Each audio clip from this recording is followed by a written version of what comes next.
नमस्कार, आप देख रहे हैं स्पेशल रिपोर्ट न्यूज रूम से। आपके साथ मैं हूं अंजना ओम कश्यप। आज बात कश्मीर में जारी हमले की।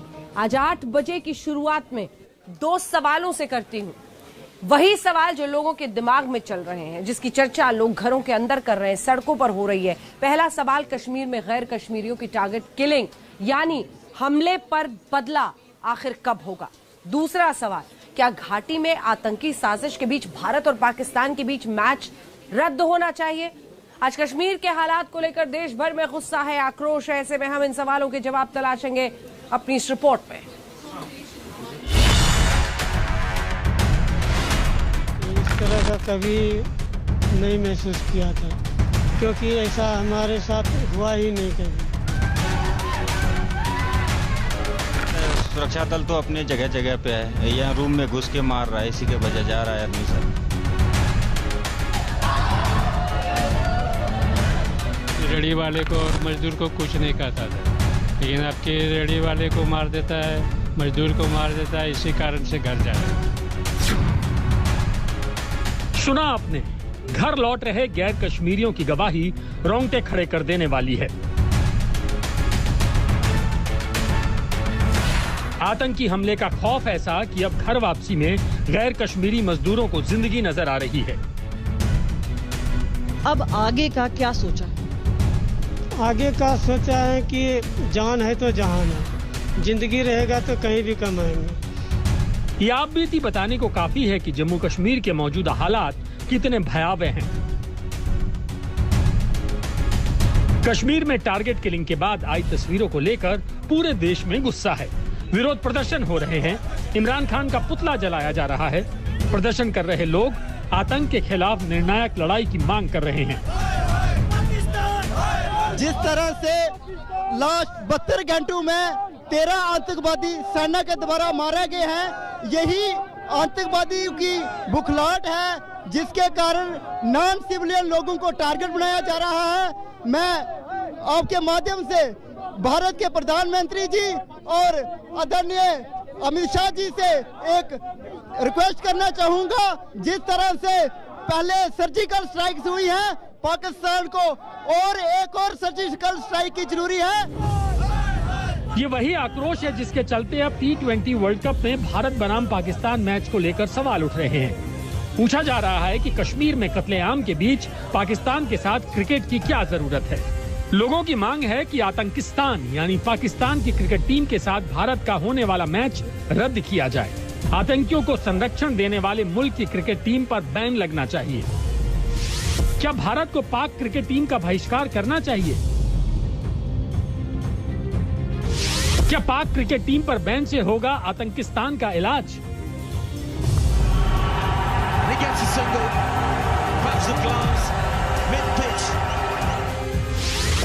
कश्मीर में टारगेट किलिंग की टूलकिट के पीछे का प्लान डिकोड।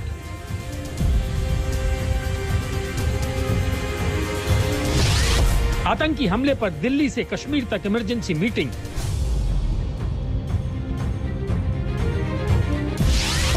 क्या पाकिस्तान के खिलाफ कोई बड़ा और कड़ा एक्शन होगा?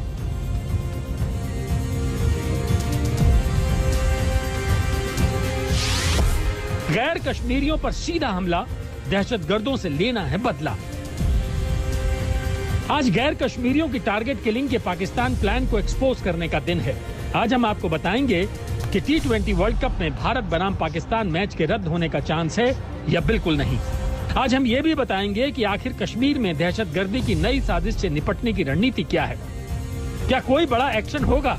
अगर होगा तो विकल्प क्या है? दिल्ली के नॉर्थ ब्लॉक में मीटिंग का दौर जारी है। इस वक्त की बड़ी खबर यही है कि नेशनल सिक्योरिटी स्ट्रैटेजी कॉन्फ्रेंस के कार्यक्रम में गृह मंत्री अमित शाह सभी राज्यों के डीजीपी और आईजी और इंटेलिजेंस एजेंसीज के चीफ के साथ मुलाकात कर रहे हैं। आज की मीटिंग में क्यों कश्मीर के लिए अहम है, ये बात आपको जरा दिखाते हैं।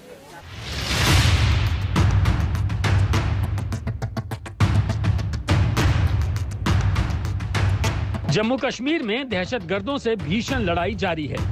इस लड़ाई में देश के जांबाज अपनी आहुति दे रहे हैं, तो वहीं कायर आतंकी बेगुनाहों और निहत्थे गैर कश्मीरी मजदूरों को निशाना बना रहे हैं। सवाल यही है कि कश्मीर में मृत्यु बांटने वाला दस्ता क्यों एक्टिव हो गया? आखिर आतंकियों ने टेरर अटैक का तरीका अचानक क्यों बदल लिया? क्यों गैर कश्मीरी आतंकियों के टारगेट पर हैं? क्या कश्मीर में आतंक का ये ट्रेलर है? आने वाले दिनों में दहशतगर्दी वाली पूरी पिक्चर बाकी है। ऐसी आशंका के पीछे अक्टूबर महीने में घाटी में खून खराबे के आंकड़े हैं। सिर्फ अक्टूबर महीने में आतंकवाद से आर पार की लड़ाई में सुरक्षा बलों के 9 जवान शहीद हो चुके हैं, जबकि आतंकियों के कायराना हमले में 11 बेगुनाहों को अपनी जान गंवानी पड़ी। दुर्भाग्य ये है कि आतंकी हमले में टारगेट पर कुछ कश्मीरी थे तो कुछ गैर कश्मीरी। बड़ी बात यह है कि घाटी में 9 बड़े एनकाउंटर हुए हैं, जिनमें सुरक्षा बलों ने 13 दहशतगर्दों का खात्मा किया। वहीं कई आतंकियों की तलाश अभी जारी है। क्या कश्मीर की करंट क्राइसिस के पीछे वही टूल किट है जिसका बड़ा खुलासा बीते महीने अरेस्ट हुए पाकिस्तानी आतंकवादी अली बाबर ने किया था?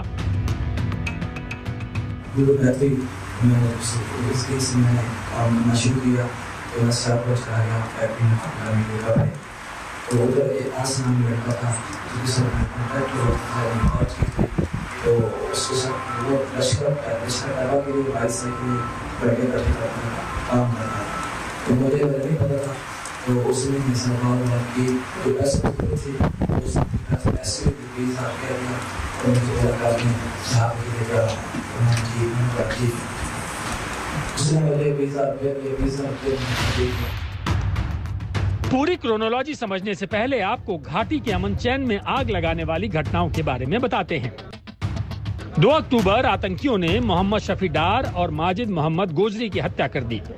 5 अक्टूबर को दहशतगर्दों ने श्रीनगर में बुजुर्ग कश्मीरी पंडित माखनलाल बिंद्रू की निर्मम हत्या कर दी। लाल बाजार में बिहार के वीरेंद्र पासवान को गोली मार दी, तो वहीं बांदीपुरा में टैक्सी स्टैंड के अध्यक्ष मोहम्मद शफी लोन को निशाना बनाया। 7 अक्टूबर को श्रीनगर के एक स्कूल की प्रिंसिपल सुपिंदर कौर और उसी स्कूल के टीचर दीपक चंद की टारगेट किलिंग हुई। 16 अक्टूबर को उत्तर प्रदेश के शगीर अहमद और बिहार के अरविंद कुमार को आतंकियों ने बेमौत मार दिया। 17 अक्टूबर को बिहार के रहने वाले राजा ऋषिदेव और जोगिंदर ऋषिदेव की आतंकियों ने घर में घुसकर हत्या की। श्रीनगर के राजभवन में है, जहां पर लेफ्टिनेंट गवर्नर मनोज सिन्हा जम्मू कश्मीर के उच्च अधिकारियों, खासतौर से सुरक्षा से जुड़े अधिकारियों से बैठक कर रहे हैं, जिनमें जम्मू कश्मीर पुलिस के इंस्पेक्टर जनरल और साथ ही साथ सीआरपीएफ के इंस्पेक्टर जनरल जो कश्मीर में सुरक्षा व्यवस्था को देखते हैं, उनके साथ ये बैठक हो रही है। कुछ देर पहले यहाँ पर पीयूष गोयल भी आए थे, केंद्र सरकार के मंत्री, और साथ ही साथ एलजी मनोज सिन्हा भी थे। जब उनसे कश्मीर के हालात को लेकर पूछा गया मीडिया की तरफ से, तो उन्होंने साफ कहा कि इस पर वो बात करेंगे, लेकिन फिलहाल वो पूरे जो सुरक्षा व्यवस्था को चाक-चौबंद करने के लिए जायजा ले रहे हैं और रणनीति बना रहे हैं कि किस तरह से आने वाले दिनों में इस तरह के और हमलों को या आतंकी घटनाओं को रोका जा सके। तारिक लोन के साथ अशरफ वानी, श्रीनगर, आज तक।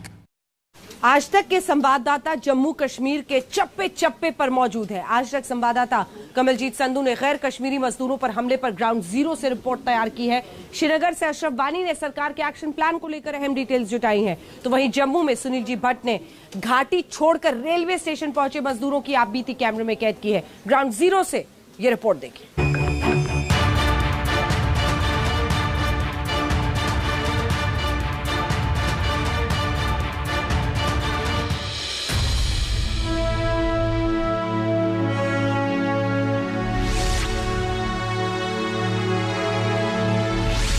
बिहार के रहने वाले राजा ऋषिदेव की दादी पूछ रही है कि पोते का क्या कसूर था। हमरा से 12 बजे बात भेले, बाबू धान काटे रहिए, बाद में तो कर लगे फोन की दादी को। हम कहलिए हाँ, कहलिए खैली, कहती नहीं खलिए बेटा, चाय पी गए छे खाली काटे ला, तो जो न घर जो न खइया, भूख नहीं लगलो। जोगिंदर ऋषिदेव की बेवा पूछ रही है कि सुहाग क्यों झाड़ दिया।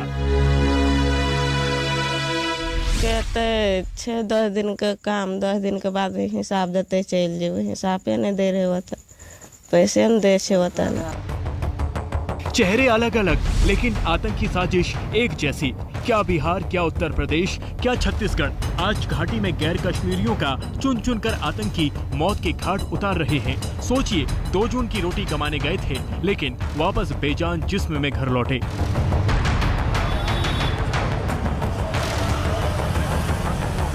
वहाँ पर तो कोई गड़बड़ तो हो ही रहा है। कुछ लोग जानबूझ करके बाहर से जो लोग काम करने के लिए वहां पर पहुंचे हुए हैं उनके साथ कुछ हो रहा है ऐसा लग रहा है, क्योंकि घर के अंदर घुस करके जो कल वाला इंसिडेंट आया, तो जैसे ही न्यूज से ही जैसे ही हम लोगों को जानकारी तुरंत मिली है, उसके बाद ही हम लोग काफी इस बात को लेकर के सक्रिय रहे हैं और हम लोग इस बात को लेकर के एकदम वहां भी अलर्ट कर रहे हैं। जो जख्म बिहार को मिला, उसी जख्म ने घाटी में रहने वाले हर गैर कश्मीरी को खौफजदा कर दिया। आज कश्मीर के बस स्टैंड से लेकर रेलवे स्टेशन पर गैर कश्मीरियों का हुजूम आपको नजर आएगा। सब जिंदा रहने के लिए किसी भी कीमत पर घर लौटना चाहते हैं। सुनिए मजदूरों की आप बीती। वो क्या करेंगे, डर से मारे जा रहे हैं। यहाँ जो है वही मर रहा है, इसीलिए मैं डर लग गया। डर से खाना भी नहीं खाया, अभी भी भूखे हैं। कौन देता है यहाँ खाने के लिए, इसलिए मैं चल दिया। जी कभी इस तरह से कभी डर पैदा नहीं हुआ था, क्योंकि पहले तो बहुत इससे भी ज़्यादा मिलिटेंसी थे, मगर ऐसा बिहारियों के साथ नहीं होता था, बाहरी वालों के साथ नहीं होता था। आज तो बिहारी को ऐसा टारगेट बना रहे हैं जो कि जान से ही मार देते हैं। इस वजह से हम लोग ट्रेन का इंतजार कर रहे हैं। ट्रेन से बनिहाल जाएंगे, बनिहाल में कोई छोटी गाड़ी या बड़ी गाड़ी मिलेंगे तो जम्मू जाएंगे, जम्मू से घर जाएंगे। क्या काम करते थे? अभी हम आइसक्रीम का काम करते थे, और अभी उसके बाद अब आइसक्रीम का सीजन खत्म हो गया तो हम लोग मटर सटर का काम करते, 2-3 महीना बैठते, लेकिन अब डर के वजह से हम लोग घर जा रहे हैं। कितने आपकी महीने की कमाई हो पाती है? हम लोग 12-15 हज़ार रुपया महीना कमाते थे, यहाँ मजदूरी बनता था। और यही परिवार को भेजते? यही भेजते थे। आ रहे थे तो 20 साल से लगातार, लेकिन अभी माहौल ज्यादा खराब है। ऐसे माहौल पहले नहीं होता था। पहले होता था पुलिस पब्लिक में, पुलिस में और उग्रवादी में, लेकिन अभी पब्लिक को मार रहा है, मजदूर को मार रहा है। इसी के वजह से हम लोग जा रहे हैं। क्या आपको जो प्रोटेक्शन है, हमने देखा कि चप्पे चप्पे पे सिक्योरिटी है, किस तरह का सुरक्षा है आप लोगों के लिए? आपको लग रहा था कि असुरक्षित है इसलिए जा रहे हैं? सुरक्षा तो रहता है ना, लेकिन वो अंधेरे होने के बाद भी वो अंदर से निकालता है, फायरिंग के तर से उसको मार देता है। तो क्या करेगा, सुरक्षा दल खड़े रह जाता है, इधर मार के निकल जाता है। गैर कश्मीरी मजदूर डरा हुआ है और इसी का फायदा वो लोग उठा रहे हैं जहां ये मजदूर काम करते थे। आज छत्तीसगढ़ के मजदूरों का दर्द आपको सुनना चाहिए। आप इसका कैसे आए वहाँ से? वहाँ से हमको रात को जहाँ भट्टे में हम लोग काम कर रहे थे ना, वहाँ मालिक जो है हमको आके 12 बजे रात को मार पीट के वहाँ से गाड़ी करके भगा दिया। तुमको कुछ नहीं देंगे कह के हमको। ऐसा भी नहीं दिया? कुछ भी नहीं दिया। हम कितना मजदूरी बचा? मेरा 40,000 रुपये वहाँ निकल रहा था। तो अभी नहीं मिला? रुपये नहीं मिला मेरे को। तो अभी जेब में पैसे घर जाने के लिए? नहीं है सर, हमारे पास कुछ भी नहीं है पैसे जाने के लिए। हमें 1 बजे रात को निकाला गया, 12-1 बजे रात को आया। हम लोग सोया था सब, 2-3 रोज तो ऐसा ही जाग रहा था पूरा रात भर। मालिक बोलता था इतने दिन से कि यहाँ से चले जाओ, नहीं तो मार पीट कर खेदेंगे। फिर आया 1 बजे रात कर, यहाँ से 3 मार्शल लेकर आया, फिर हमें तुरंत भगा दिया। कश्मीर के बदले हालात ने राहुल जैसे तमाम नौजवानों के आगे जिंदगी का संकट खड़ा कर दिया है। 5-6 साल हो गया हमको रहते हुए, लेकिन ऐसा सिचुएशन कभी नहीं हुआ था हम लोग के साथ जो अभी 2 दिन से हो रहा है। हम लोग वैसे सोए थे, अभी खाना खा के तो ये गए और रात को मतलब वहाँ से बोले कि आपको थाना जाना पड़ेगा। और घर में सिर्फ मैं ही अकेले कमाने वाला हूँ, क्योंकि बिहार में उतना काम वाम भी नहीं चलता है। सिर्फ मैं ही एक घर में कमाने वाला। मेरे छोटे छोटे 2 बच्चे हैं, मेरी माँ है घर में, बाकी कोई मतलब सब कोई बेरोजगार है। मैं ही सिर्फ एक रोजगार करता हूँ और मेरे से ही घर का जितना है सब खर्चा चलता है। अब इस हालात में हम ऐसे हो गए हैं कि हमारे पास 1 भी रुपया नहीं है जेब में, नहीं खाने के लिए, नहीं पीने के लिए, कुछ मतलब नहीं है। तो हम यही मतलब अपील करते हैं कि हमको जहाँ भी है हमको सही सुरक्षा मतलब पहुँचा देगा। घाटी की ये कहानी डराती है, ये आप बीती चौंकाती है, क्योंकि आज घाटी में रहने वाला हर गैर कश्मीरी अपने ही मुल्क में खुद को बेबस और बेसहारा समझ रहा है। ब्यूरो रिपोर्ट, आज तक। आपने गैर कश्मीरी जो मजदूर हैं उनका दर्द सुना। यही वो दर्द है जिसे लेकर अब 24 अक्टूबर को होने वाले भारत बनाम पाकिस्तान के मैच को लेकर सवाल खड़े हो रहे हैं। सवाल उठाने वालों की लिस्ट में बीजेपी के केंद्रीय मंत्री से लेकर सोशल मीडिया पर एक्टिव तमाम लोग हैं। भारत और पाकिस्तान मैच क्या रद्द हो सकता है? आपको तथ्यों पर आधारित ये रिपोर्ट जरा दिखाते हैं।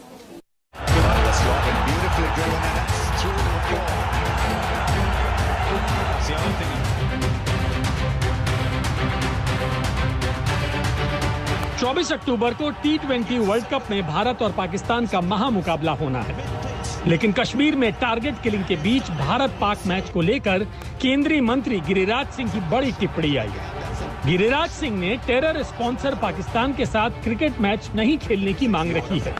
सोशल मीडिया पर भी यही चर्चा अब गर्म है। ऐसे में केंद्रीय मंत्री की टिप्पणी पर सियासत भी शुरू हो गई है। पूरे दुनिया के सामने इसके चेहरे को केवल बेनकाब ही नहीं, अब आतंकवादियों को इसका अंजाम भी भुगतना पड़ा। नहीं सर, मैच होना चाहिए या नहीं? जब टारगेट करके हमले किए जा रहे हैं पाकिस्तान की तरफ। मेरा मानना है अगर संबंध अच्छे ना हो तो उस पर विचार। हम ये पूछ रहे हैं कि आपके पास एक कंसिस्टेंट फॉरेन पॉलिसी नहीं है। आपने फॉरेन पॉलिसी को मोदी की पर्सनल पॉलिसी में तब्दील कर दिया। आपने फॉरेन पॉलिसी को डोमेस्टिक पॉलिटिक्स से जोड़ दिया। तो क्या भारत और पाकिस्तान का T20 मैच रद्द हो सकता है? इस सवाल का जवाब BCCI उपाध्यक्ष राजीव शुक्ला ने दिया। पता है कि अंतर्राष्ट्रीय जो कमिटमेंट होते हैं ICC के, पहले भी बड़ा स्पष्ट है। उन कमिटमेंट में जो है आप किसी से खेलने से मना नहीं कर सकते हैं। तभी वो इंटरनेशनल कमिटमेंट जो ICC के टूर्नामेंट होते हैं उस पर आपको खेलना पड़ता है। ICC की रूल बुक यही कहती है कि भारत अपने इंटरनेशनल कमिटमेंट से पीछे नहीं हट सकता। अगर भारत ऐसा करता है तो क्या होगा, इसे भी समझिए। अगर पाकिस्तानी टीम के साथ T20 वर्ल्ड कप में भारत मैच खेलने से इनकार कर देता है तो बड़ा नुकसान होगा। ICC टीम इंडिया पर जुर्माना लगा सकता है। वहीं दूसरी तरफ भारत की वजह से मैच रद्द होता है तो पाक टीम को बिना खेले 2 अंक मिल जाएंगे। ऐसी सूरत में पॉइंट टेबल में भारत को नुकसान होगा। अब आपको क्रिकेट के ग्राउंड पर भारत और पाकिस्तान के रिश्तों के बारे में बताते हैं। टीम इंडिया और पाकिस्तान के बीच आखिरी वनडे मैच 2019 वर्ल्ड कप में हुआ था। बड़ी बात यह है कि भारत ने ICC वर्ल्ड टेस्ट चैंपियनशिप 2021 के दौरान पाक से सीरीज खेलने से इनकार कर दिया था। यही नहीं, भारत पहले ही साफ कर चुका है कि अगर कोई टूर्नामेंट पाकिस्तान में हुआ तो भारत वहां मैच नहीं खेलेगा। वहीं IPL में भी पाकिस्तानी खिलाड़ियों के खेलने पर बैन लगा हुआ है। यहाँ आपको ये याद रखना है कि 2009 के बाद से पाकिस्तान में कोई इंटरनेशनल मैच नहीं हुआ है और आने वाले दिनों में भी ये तस्वीर बदलने वाली नहीं है। 2009 में श्रीलंका क्रिकेट टीम पर आतंकी हमला हुआ था। आतंकी हमले के बाद पाकिस्तान में इंटरनेशनल मैच पर बैन लग गया। 2021 सितंबर में आतंकी अलर्ट पर न्यूजीलैंड टीम पाक से बिना खेले लौटी। हाल में इंग्लैंड ने सुरक्षा कारणों से पाकिस्तान दौरा रद्द कर दिया था। यानी पाकिस्तान के आतंकी तार का सच पूरी दुनिया जानती है। आज आतंकी खतरे को देखते हुए पाकिस्तान में इंटरनेशनल मैच नहीं होते। एक्सपर्ट्स मानते हैं कि पाकिस्तान क्रिकेट टीम पर बैन तभी लग सकता है जब पाकिस्तान को टेरर स्टेट घोषित कर दिया जाए। बड़ी बात यह है कि अभी भारत ने भी पाकिस्तान को टेरर स्टेट घोषित नहीं किया है। यानी पाकिस्तान टीम पर इंटरनेशनल बैन अभी दूर की कौड़ी है और 24 अक्टूबर को भारत बनाम पाकिस्तान का मैच होगा। ब्यूरो रिपोर्ट, आज तक। घाटी में टारगेट किलिंग को लेकर गैर कश्मीरी लोगों में भय है और अब इसी भय को दूर करने का काम मोदी सरकार को करना है। बड़ी खबर यह है कि कई टॉप अफसरों को कश्मीर भेजा जा चुका है। वहीं कश्मीर के कुछ इलाकों में इंटरनेट को एहतियातन बंद कर दिया गया है। आखिर कश्मीर में आतंकी हमलों के लिए क्या है पूरा एक्शन प्लान? आज तक संवाददाता जितेंद्र बहादुर सिंह ने एक्सक्लूसिव डिटेल जुटाई है।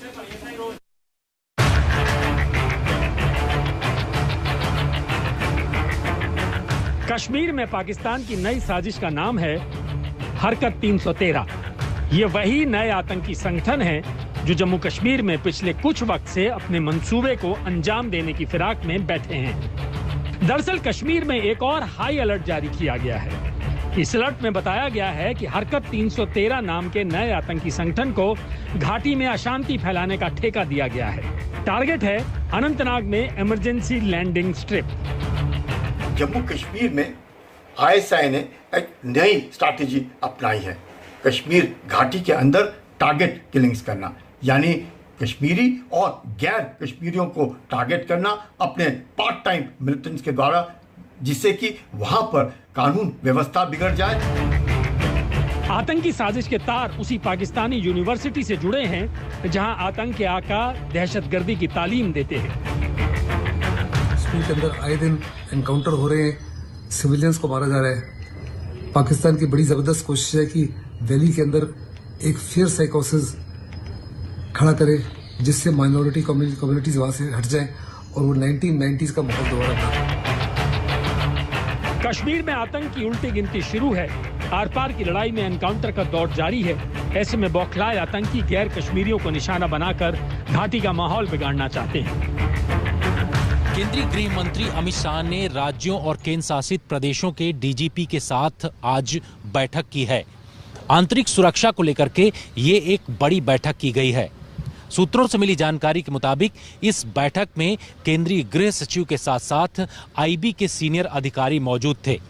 ये बैठक तब महत्वपूर्ण हो जाती है जब लगातार जम्मू कश्मीर में टारगेटेड किलिंग की जा रही है।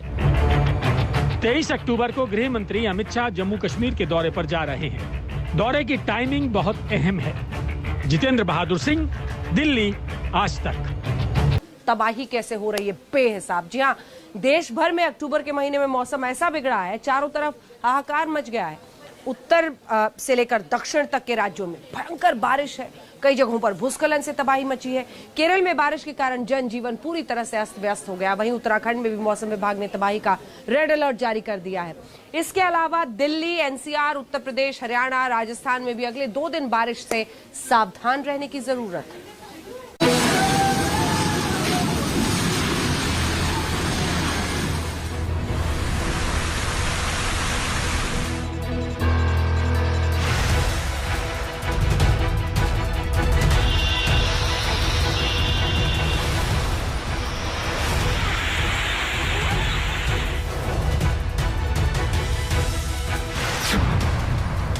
दिल्ली से लेकर केरल तक कैसे बारिश से मचा हाहाकार।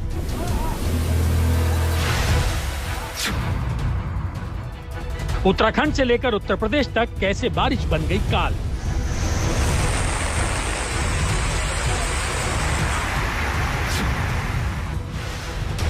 कैसे सैलाब के तांडव से ढह गए घरबार, बह गई कार।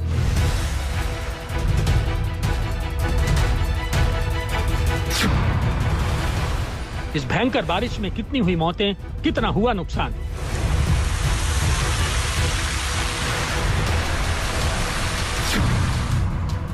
अचानक हुई बेहिसाब बारिश ने क्यों दिखाया ऐसा रौद्र रूप।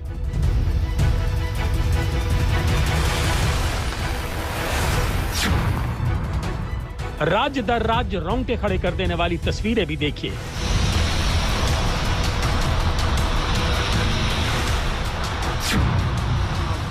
कैसे कयामत बनकर बरसे बादल, तबाही की पूरी तस्वीर। इस बार दिल्ली में बारिश ने रिकॉर्ड तोड़ दिया है, ये सभी जानते हैं। अब अक्टूबर के महीने में बिन मांगी बारिश नई मुसीबत लेकर आई है।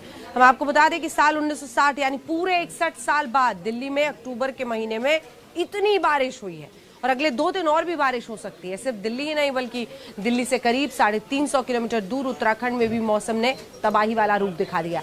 जी हाँ, उत्तराखंड में बारिश से 150 सड़कें बंद हैं, 4 धाम की यात्रा रोक दी गई है और तो और उत्तराखंड में बर्फबारी भी शुरू हो गई है।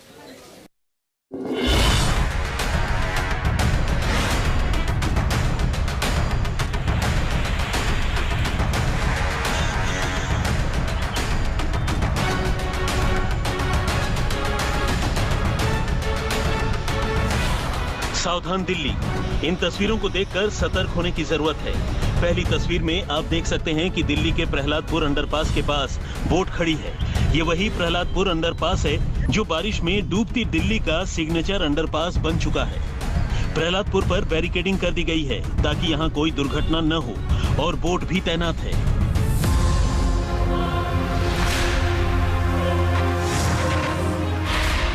सावधान दिल्ली। अब ये दूसरी तस्वीर भी देखिए। ये इंदिरा गांधी इंटरनेशनल एयरपोर्ट के अंडरपास की तस्वीर है जिसमें एक कार डूबी हुई है। रात भर हुई बारिश के बाद इतना पानी भर गया कि पूरी कार पानी में समा गई। इस कार को निकालने के लिए दिमाग दौड़ाया जा रहा है। क्रेन भी खड़ी है लेकिन समझ में नहीं आ रहा कि कार तक पहुंचा कैसे जाए। पानी कम होने के सिवाय कोई दूसरा रास्ता नजर नहीं आ रहा है। और हम दिल्ली वालों को सावधान इसलिए भी कर रहे हैं क्योंकि 2 दिन भारी बारिश की आशंका है। ऐसी भविष्यवाणी देश का मौसम विभाग कर रहा है, इसलिए हम भी आपको चेता रहे हैं, अलर्ट कर रहे हैं। आगाह कर रहे हैं ताकि भारी बारिश के बीच आपको ऐसी किसी घटना या दुर्घटना का सामना न करना पड़े। मौसम विभाग ने यह भी बताया कि आखिर अचानक से इतनी भारी बारिश क्यों हो रही है।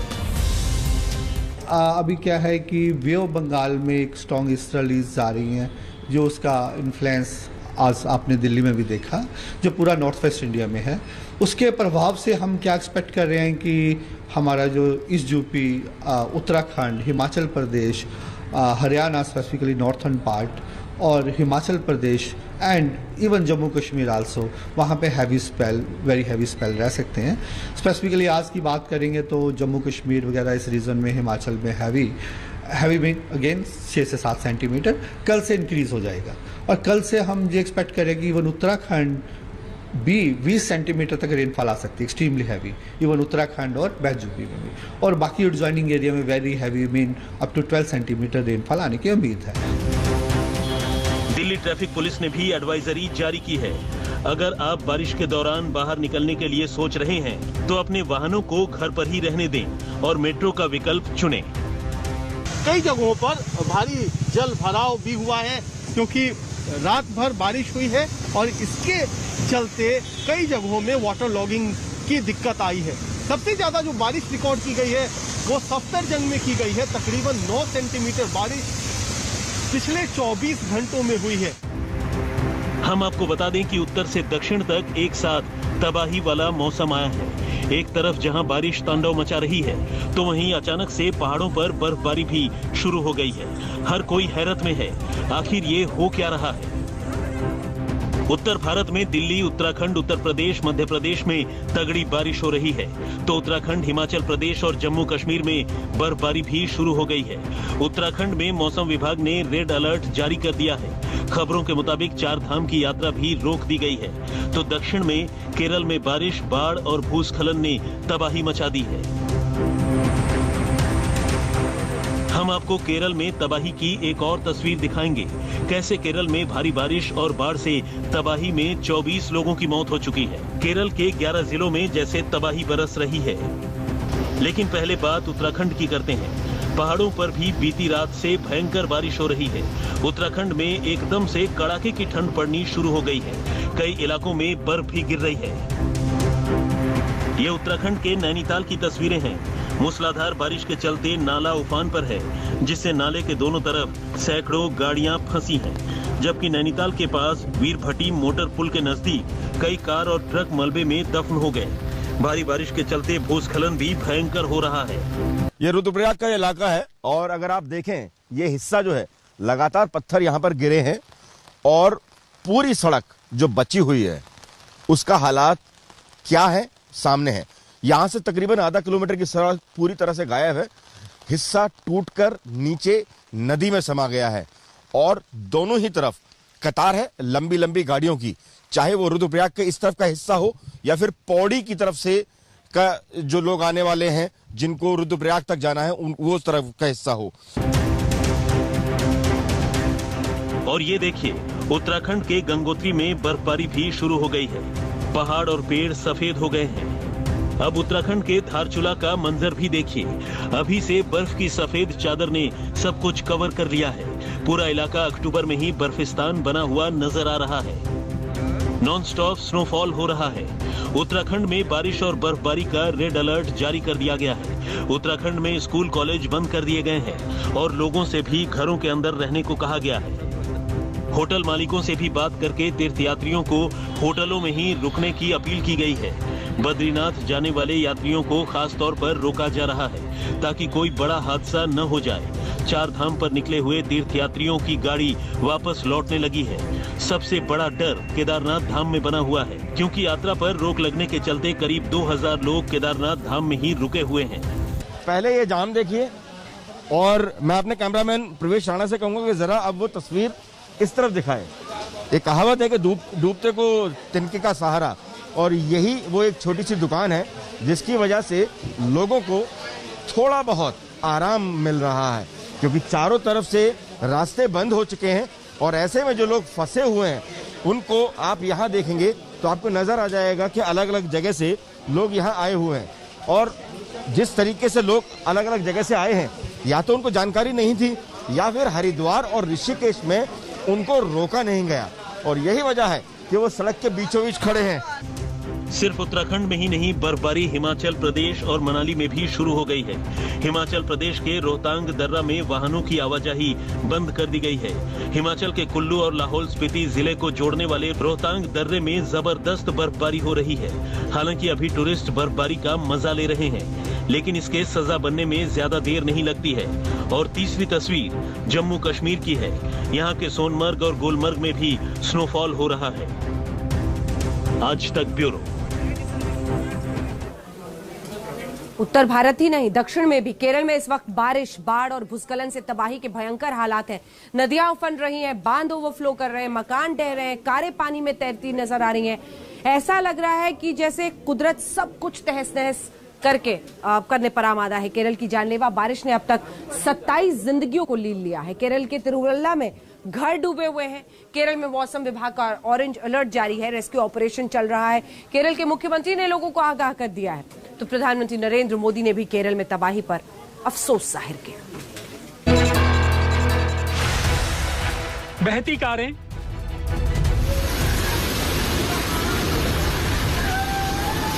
ढहते हुए मकान, आशियानों को लीलता हुआ सैलाब।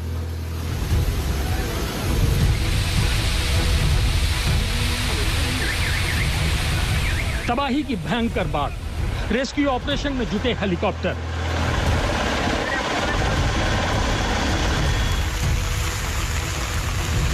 देश के दक्षिणी राज्य केरल में कुदरत ने जैसे सब कुछ तहस नहस करके रख दिया है। जिधर देखो कुदरत की विनाश लीला दिखाई दे रही है।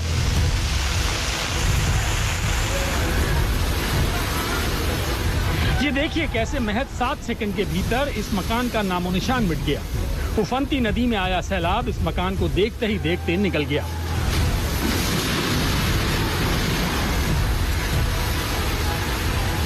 केरल में कोट्टायम के मुंडिकायम में यह मकान देखते ही देखते बह गया। केरल में बारिश और बाढ़ ने ऐसा तांडव मचाया है कि मौत का आंकड़ा बढ़ता ही जा रहा है। अब तक केरल में मरने वालों की संख्या 26 के पास पहुंच गई है। केरल में दो जिले सबसे ज्यादा प्रभावित हैं, उनमें से कोट्टायम और इडुक्की, और नदी के इस पार हम कोट्टायम में हैं और यहाँ की तस्वीर आपको दिखाते हैं। इससे अंदाजा लगाया जा सकता है कि पानी का प्रवाह कितना ज्यादा रहा होगा। लगभग 40 से 50 फुट तक पानी का स्तर चला गया था। घर में जो कुछ भी है वो सब इस नदी के प्रवाह का शिकार हो गया। ये बड़े बड़े पेड़ जो दरख्त न जाने कहाँ पर थे वो सब पानी के साथ यहाँ सड़क पर आ चुके हैं। जी हाँ, ये मुख्य सड़क है जो जिलों को शहरों को जोड़ता है, लेकिन ये बड़े बड़े पेड़ जो हैं ये सीधे पानी के साथ इतने इस कदर ऊपर आ गए कि घर का काफी हिस्सा बचा ही नहीं। सब कुछ मलबे में तब्दील हो चुका है। लोग बताते हैं कि पानी इस कदर जब चढ़ने लगा था ऊपर तो काफी डरावना मंजर था उनके लिए। हालांकि राहत बचाव कार्य यहाँ पर शुरू हो गया है, लेकिन इस मलबे से अंदाजा लगाया जा सकता है कि आखिर ये सब कितना खौफनाक रहा होगा। सबसे बुरी तरह प्रभावित जिलों में से एक कोट्टायम में 13 शव बरामद किए गए हैं। इसके बाद इडुक्की में भी भयंकर तबाही मची है। केरल के 11 जिलों में कुदरत ने महातबाही का मंजर दिखाया है। तस्वीरें देखकर ही रूह कांपने लगी है। भारी बारिश और लैंडस्लाइड की घटनाओं की तस्वीरें और वीडियो दिल दहलाने वाले हैं। केरल में शुक्रवार से मूसलाधार बारिश के चलते आई अचानक बाढ़ और भूस्खलन ने सब कुछ तहस नहस करके रख दिया है। कोट्टायम में सशस्त्र बलों और एनडीआरएफ की टीमों को रेस्क्यू ऑपरेशन में लगाया हुआ है। वायुसेना भी तबाही के बीच से लोगों की जिंदगी को बचाने की जद्दोजहद में जुटी है। प्रधानमंत्री मोदी ने केरल में आई भयंकर आपदा को लेकर वहां के मुख्यमंत्री पिनराई विजयन से बात की है। साथ ही केरल में भारी बारिश और भूस्खलन से मची तबाही पर चर्चा भी की है।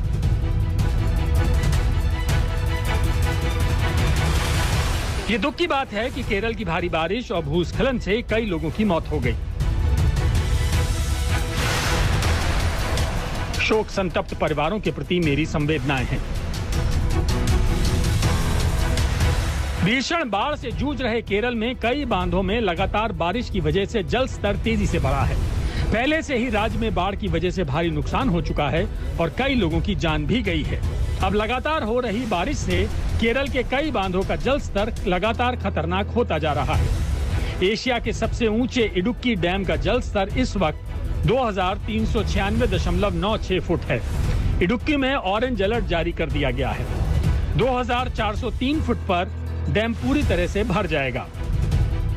इससे पहले केरल में अगस्त 2018 में भी भारी बारिश के चलते बाढ़ आई थी और तब राज्य के 14 में से 13 जिले बुरी तरह प्रभावित हुए थे, जिससे लगभग 500 लोग मारे गए थे।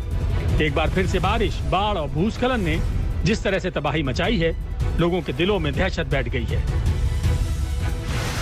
आशुतोष मिश्रा, कोट्टायम, आज तक। तबाही का मंजर आप देख रहे हैं, कैसे किसानों को बारिश ने कर दिया चौपट। इस बिन मौसम और बिन मांगी बरसात ने बड़ा नुकसान किसानों को पहुंचाया। कृषि कानूनों के खिलाफ लड़ रहे किसानों की फसलों पर ऐसी भारी बारिश गिरी, सारी फसल चौपट हो गई। यूपी में किसान बारिश के आंसू रो रहे हैं।